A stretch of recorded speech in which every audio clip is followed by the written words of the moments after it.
"What's going on here?" she asked, stepping up beside me. Before I could even open my mouth, Karen threw both hands up in a panic. "Officer, I swear, this is just a misunderstanding. I'm only doing my duty as part of the HOA. My wife crossed her arms, the badge on her hip now clearly visible. "Karen, let me make this perfectly clear," she said, her voice calm yet carrying undeniable authority. "What you've done isn't just petty. It's against the law. You tried to tow a police vehicle without any valid reason. That could be considered obstructing official duty. Let me tell you a story I'd warned the HOA about before, that what she was doing could end up harming her own self. But she didn't listen, and well, the outcome, leave a comment with the number 9. So I know you're ready to dive into the next twists of this tale. Don't forget to like the video and subscribe to the channel so we can keep up with all the details still waiting ahead. I'm Riker, 42 years old, a software engineer from Oregon, now living in a quiet neighborhood in Boise, Idaho. My job usually keeps me glued to a computer screen for hours, but I always look forward to coming home, a place where I hope to find some peace after long, stressful days. Yet, life here isn't always what I imagined, especially when I have to deal with the trouble stirred up by the woman the whole neighborhood calls HOA Karen. It all started one Wednesday afternoon. I just parked in my driveway after a quick grocery run nearby. I hadn't even opened the back door to grab my bags when I saw Karen standing right at the edge of my property line.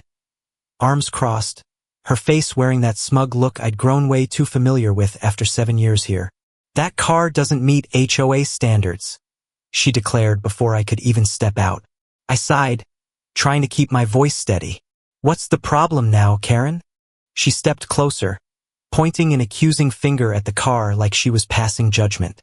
"We have very clear rules about the types of vehicles allowed to park overnight in driveways. That thing is completely unacceptable. It's a commercial vehicle, and our regulations explicitly forbid it." I frowned, glancing at the car. It was a dark blue sedan, nothing special about it. No logos, no signs, not a single hint it was tied to any business. "Karen, it's not a commercial vehicle," I said, irritation starting to bubble up inside me. She smirked, pulling a glossy hardcover notebook from her bag, something Karen always carried like it was her lifeline.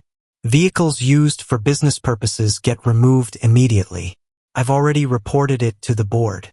If it's not gone in the next 30 minutes, I'm calling a tow truck."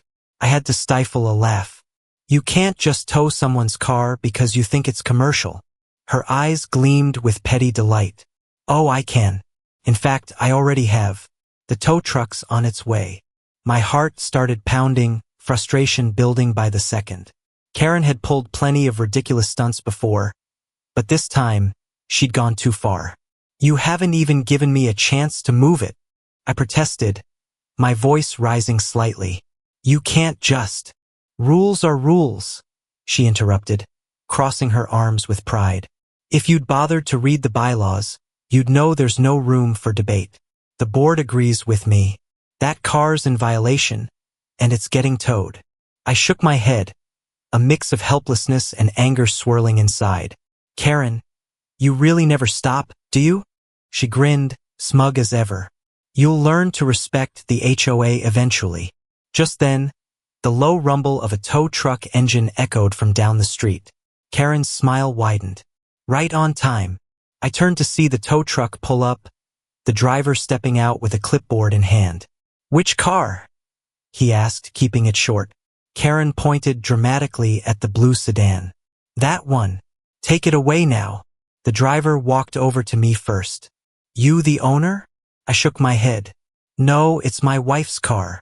Karen snorted, her voice dripping with sarcasm. "Oh, well, where's your wife then? Because if she doesn't move it right now, it's going to disappear." I smirked, trying to stay calm. "She's at work. But I'd advise you not to touch that car." Karen laughed, her face brimming with mockery. "Oh, really? And why shouldn't I?" I leaned toward her, lowering my voice just enough for her to hear clearly. "Because my wife is an undercover cop. It's an unmarked police car." Karen's smug grin froze instantly. In all 7 years of dealing with her, This was the first time I'd ever seen her completely speechless. Her mouth twitched like she was scrambling for a comeback, but clearly, she'd backed herself into a corner with no way out. The tow truck driver raised an eyebrow, his tone skeptical. "Wait a second. Did you just say that's an actual police car?" I nodded, my eyes still locked on Karen. "That's right. An unmarked vehicle issued by the government." Karen's face went pale, visibly pale. She blinked rapidly, her hand clutching that glossy hardcover notebook so tightly her knuckles turned white, as if she were searching for a page to bail her out of this mess. That's ridiculous," she stammered. "There aren't any cops in this neighborhood. That car shouldn't even be here." I chuckled, and the more I laughed, the more my frustration boiled up inside. "Karen, you don't get to decide who lives where. And just so you know, my wife's been here for 9 years. Longer than you've even set foot in this place." Karen let out a loud, shrill laugh, tinged with nervous energy. It's just a misunderstanding. I had no idea." The tow truck driver crossed his arms, his expression showing zero trust. "Let me get this straight. You called me out here to tow a legally parked police car." Karen's jaw dropped, words failing her. I sighed, exhaustion mixing with my anger. "Yep, she just tried to have an active duty officer's car towed illegally." Karen's face turned as white as a sheet. And right then, as if fate wanted to twist the knife deeper, another car rolled into the driveway. My wife was home. She stepped out of her personal vehicle, still wearing her sunglasses. That usual calm demeanor of hers quickly shifted to surprise as she took in the scene. The tow truck parked by the curb, Karen standing there like a statue, and me, savoring every second of this. "What's going on here?" she asked, walking up beside me. Before I could answer, Karen threw her hands up in a panic. "Officer, I swear, this is just a mix-up. I was only doing my job as part of the HOA." My wife frowned. "Your job with the HOA?" She glanced over at me. I smirked, a wave of satisfaction washing over me. "Karen called a tow truck to haul your car away. She thought it was a commercial vehicle." Karen forced a laugh, stepping back in desperation. I didn't know it was your car. I was just acting as HOA president." My wife tilted her head, her voice steady but loaded with weight. "So your job is to illegally tow private property?" I could feel the displeasure in every word she said. Karen fidgeted, trembling. "It's just a misunderstanding, that's all." The tow truck driver shook his head, his annoyance plain as day. "Lady, you've wasted 45 minutes of my time. You're paying my call-out fee." Karen's eyes widened. "What? I'm not paying anything." He shrugged. "Not my problem. You called the truck, you pay the fee. Simple as that." Karen looked like she might faint any second. I leaned against the car, my heart swelling with satisfaction. "So, Karen, how's that HOA power treating you now?" Karen's face twisted, her lips pressed tight with frustration. She glanced from the tow truck driver to my wife, then back to me, searching for a way out of this mess. But there was none. I shouldn't have to pay for this," she shouted, clutching her notebook like it was her last shield. "This is unfair. I was just enforcing HOA policy." My wife crossed her arms, the badge on her hip gleaming clearly. "Karen, let me make this crystal clear," she said, her voice calm yet brimming with authority. "What you did isn't just petty. It's illegal. You tried to tow a police car without any valid reason. That could be considered obstructing official duty." Karen's mouth fell open. "Obstructing? I didn't mean." The tow truck driver let out a weary sigh, flipping through the papers on his clipboard. "Look, I don't care about your neighborhood drama. What I know is you owe me a call-out fee. No payment, no leaving." Karen's face flushed red. "I'm not paying. I demand the HOA cover this." He smirked. "Good luck with that." A small group of neighbors started gathering nearby, drawn by the commotion. They whispered among themselves, their expressions ranging from amusement to barely hidden glee. "Looks like Karen's finally getting a taste of her own medicine," Mrs. Ellis murmured, the corner of her mouth curling up. "About time," another chimed in. "She fined me $150 for leaving my trash bins out an extra 15 minutes last week. Now she knows how it feels." Karen realized she was losing control and made one last desperate flail. This is harassment," she yelled, turning to the crowd. "I didn't do anything wrong. I was just protecting our neighborhood rules. And now I'm being publicly humiliated like this." But the neighbors weren't buying it. A few even laughed. "You mean like how you humiliated the Carters for their grass being too tall while they were caring for their sick mom?" someone called out. "Or when you tried to evict the Rileys for hanging Easter lights?" Karen stiffened, her defenses kicking into overdrive. "That's different. I was protecting property values." My wife sighed. "Karen, enough. You're making yourself a laughingstock." Things only got worse for her. A patrol officer, Bryce, happened to drive by and pulled over when he spotted the crowd. He stepped out of his cruiser, looking mildly annoyed. "What's going on here?" he asked, scanning the scene. The tow truck driver pointed at Karen. "This lady called me to tow a police car, then refused to pay the fee." Karen jumped in, frantic. "Officer, it's just a misunderstanding. I was only maintaining community standards when—" Bryce raised a hand to cut her off. "Hold on. You called a tow for an unmarked police vehicle?" Karen trembled. I didn't know it was police property. How could I? It doesn't have any markings." Bryce frowned. "You didn't think to verify before taking action?" Karen let out a frustrated yelp. "The rules clearly state." Bryce turned to my wife. "Sis, this is your car, right?" She nodded. "Yep. And I'd like an official report filed for attempted illegal towing and harassment." Karen went pale. No, please don't. There's no need for that. We can sort this out internally." Bryce pulled out his notepad. "Sorry, but I've got to document this. Interfering with police property is serious."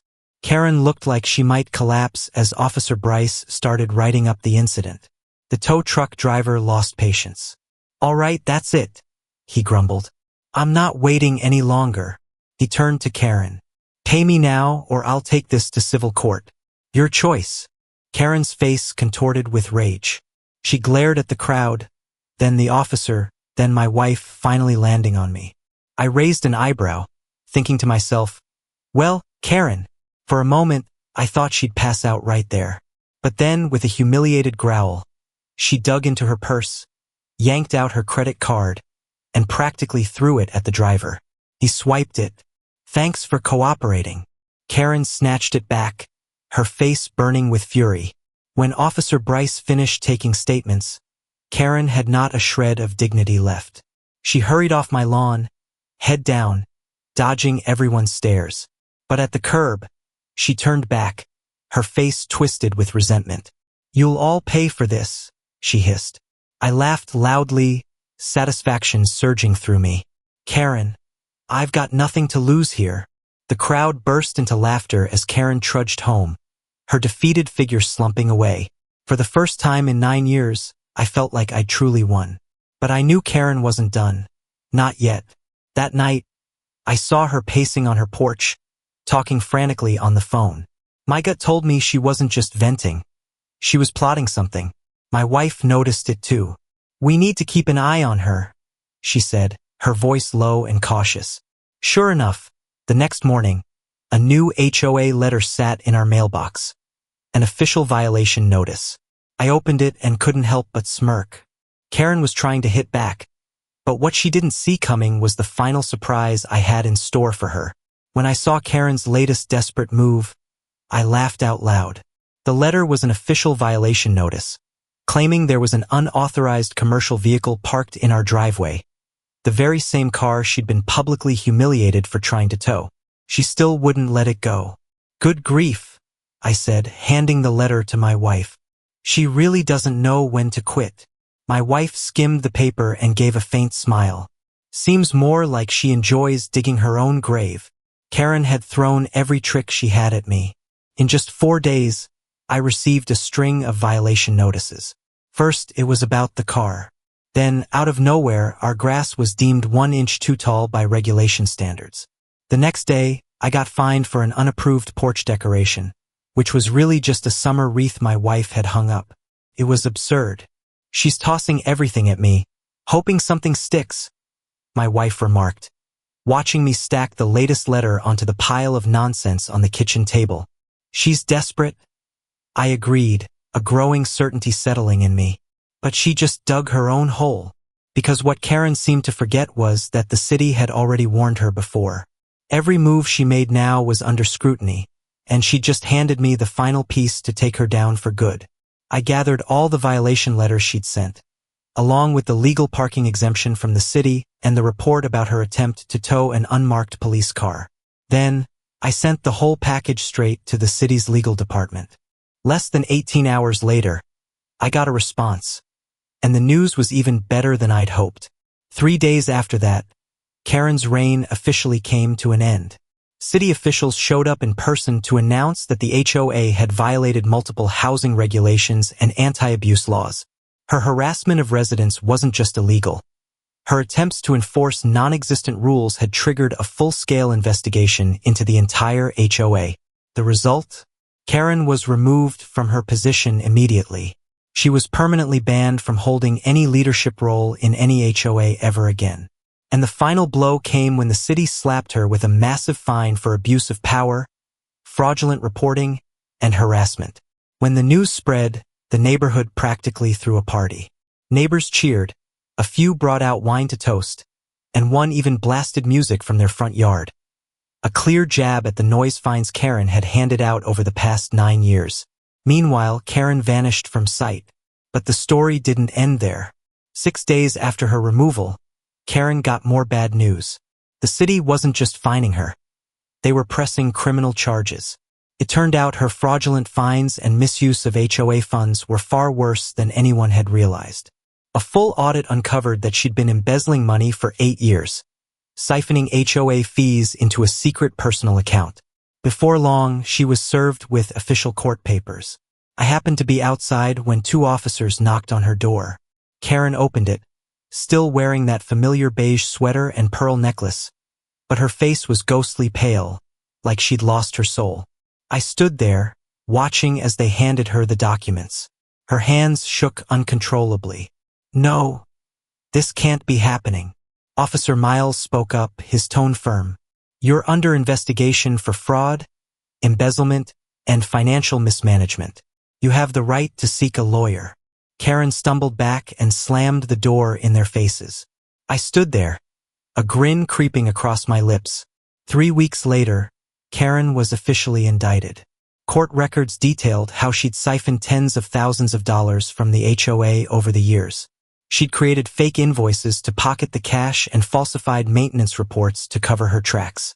The court froze her assets, seized her bank accounts, and barred her from owning property in any HOA-managed areas.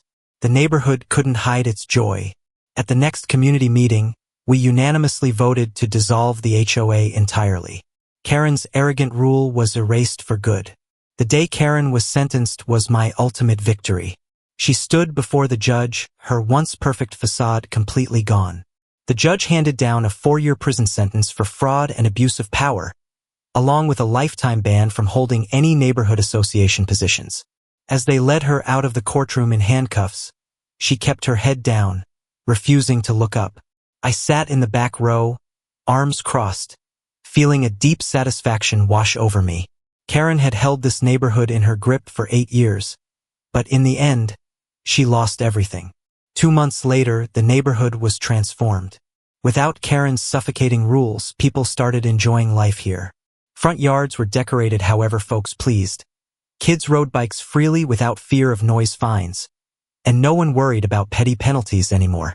One evening, as I sat on the porch with my wife watching the sunset, I felt something I hadn't in a long time: peace.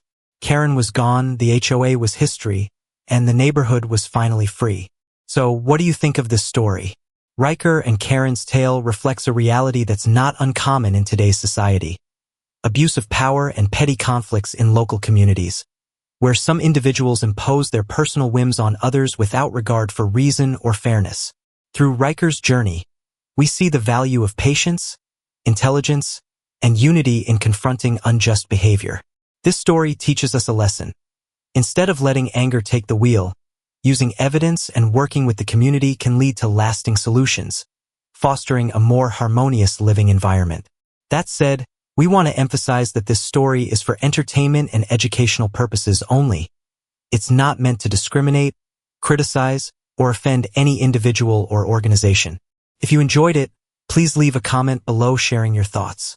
Don't forget to like, share, and subscribe to the channel to help us spread positive vibes together. Thanks for watching this video all the way through. Wishing you a peaceful day, and see you in the next one.